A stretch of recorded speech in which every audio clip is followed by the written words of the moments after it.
Our guest in the studio today is Roy Urrutia, and we're so glad you're here from Atmos Energy to talk about the pipes running underground, how important it is to be aware of this if you're going to do any kind of work in your yard, right? Well, the reason we're doing this today is August the 11th, and so again it's 811, so it serves as a reminder that we encourage the public to call before they do any digging project in and around their home. Right, because they think they might be safe, but there's so many pipes, right, that go underground. Oh yes, cables. I mean, you've got cable, you've got a sewer, you've got a water line, you've got a telephone line, and of course a gas line. So your ground is probably littered with lines that you're probably not aware of. Right. Now, if someone places a call, they call the 811 number, and then what happens? Okay, what happens there is that will be routed to a call center, and then depending on the call that where it originated from, it'll be routed to a company.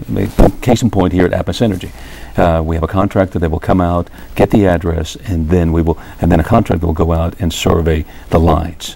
Okay, and then do they tell you, does the homeowner go out and say, this is where I want to plant something, or do they give you a little map of your area? Now in West Texas, let me drill down a little bit closer, pardon the pun there, but we're unique because inside a property, that's considered your property, and so what we will do is the contractor will come out and they will survey the lines out in the alley.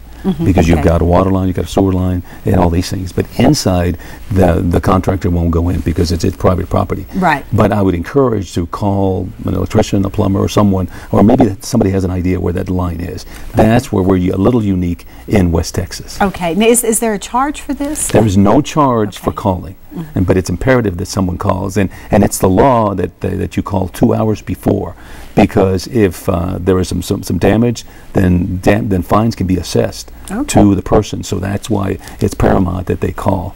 Right, and also could be quite expensive for them to have it repaired too, isn't it? Exactly, and plus again the outage that it would cause, whether it be water, oil, or natural gas, along those things, and then some surface damage to the line. Does it seem to be a big problem? According to the Railroad Commission, there were about 15,000 reports of damage to pipelines, and there were unintentional hits. Right. But all this could have been prevented by a simple call to 811. Okay, so that is a good reminder for everybody, and you see that this is really a great poster too. So always call before you dig, and the number is 811. And that will always be in effect, the 811 number. Correct. Okay, so it's just a good day to kick all this off. Just as a reminder. Yeah, all right. Well, thank you, Roy, so much for coming down and telling us about it. You're welcome. We Thank you. Appreciate it. Thank you for having me.